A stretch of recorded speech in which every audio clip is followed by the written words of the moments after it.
Hi everybody, I just wanted to do a quick video to say Happy New Year and welcome to 2022. I hope your year has started out well, you've crossed over to this new year as excited as I am and as trusting as I am. That God will guide us this year into a bigger and greater year. And I also wanted to say a very big thank you to each one of you for allowing yourself to be part of this community.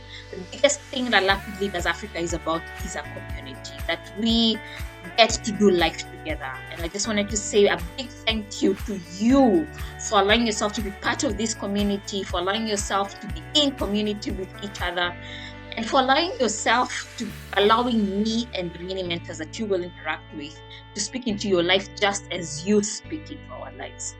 And as I was thinking about this year, I kept asking God, what's the theme for the year? A few years ago, we started a practice where we would settle on a theme that would direct the decisions that we would make in the year, activities that we would embrace in the year, and it would be something that we all work towards as a community.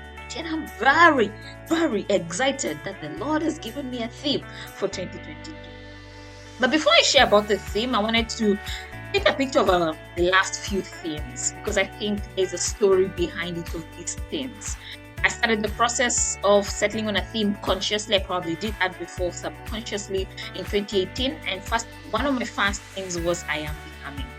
And I Am Becoming came to me through the book for Becoming by Michelle Obama. I came across the book, had not read it, I loved it.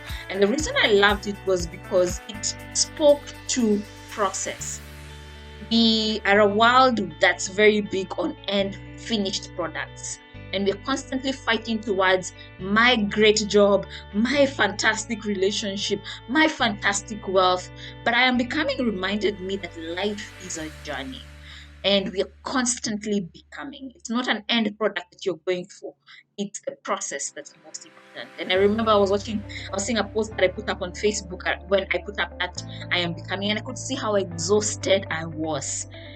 But that post reminded me I'm not working towards a big end product. I am working towards every day I am becoming.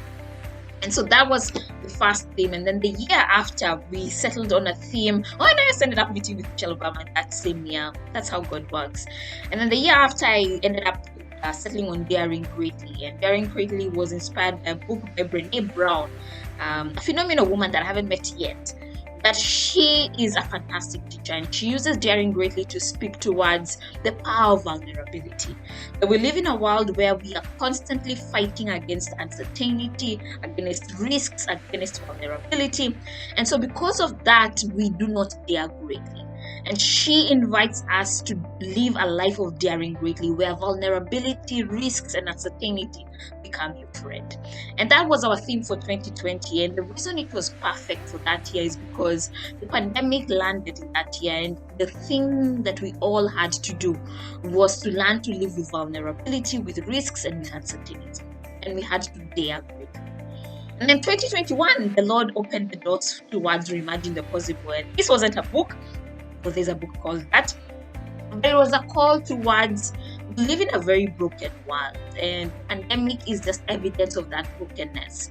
It's the end of a process that we have been in, that has economic systems that are flawed, social systems that are flawed, social systems that say that right now there is a significant portion of Africans who don't have access to a vaccine, yet some people are in the third boost.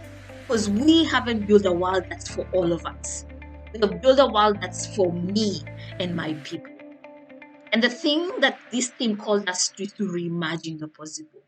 To ask, what does it look like for us to build new economic systems that exist to serve us, not us serve money? What does it look like for us to be able to build a world where people can access health systems? People can walk into a hospital and be treated regardless of whether they are rich or poor. In 2022, it doesn't make sense that people don't have access to you. And so the call for Reimagine the Possible was for us as a generation and as a people to start to ask, what does it look like for us to reimagine the possible? To build new systems, to activate our imagination, to dream up new things. And that was the theme that we worked with last year, but also it was a theme that's going to lead us throughout this decade. And so when this year was starting, I was not sure I would come up with a theme, because I was very clear that Reimagine the Possible is a job for the whole of this decade. But I had that we have a theme that I'm very excited about, and the theme is Courage is Calling.